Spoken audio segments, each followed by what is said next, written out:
So ito na yung bunso na bulldozer. So yung inaakala ko ay liner kasi ano pa yung panis sa ayun sa crankcase. So hindi naman pala. Kasi andito yung tulo ng tubig sa harapan.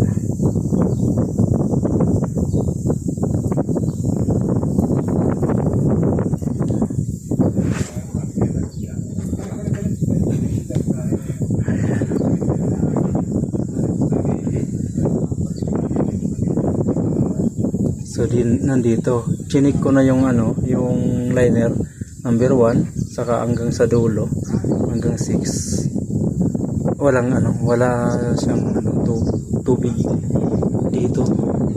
So ibig sabihin nasa water pump ang problema.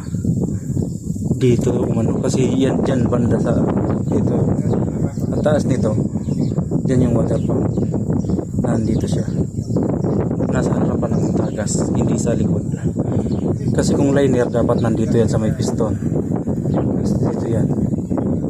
Kung liner ang problema.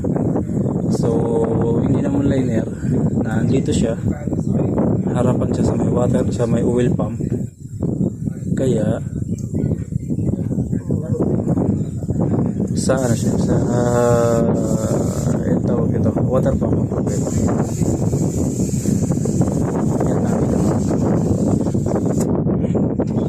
Yan na ang desisyon ko dyan. Water pump.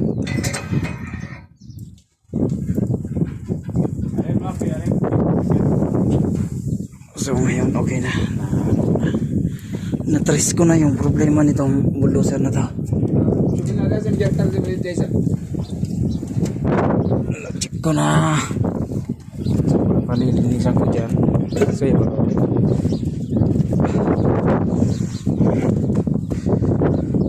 Palilinisan ko to. Yan.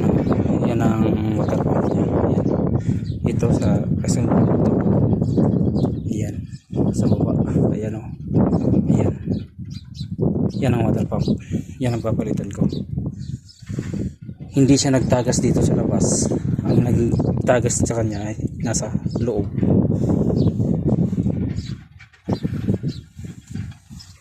So sige po mga Lord, salamat sa panonood. Ayun.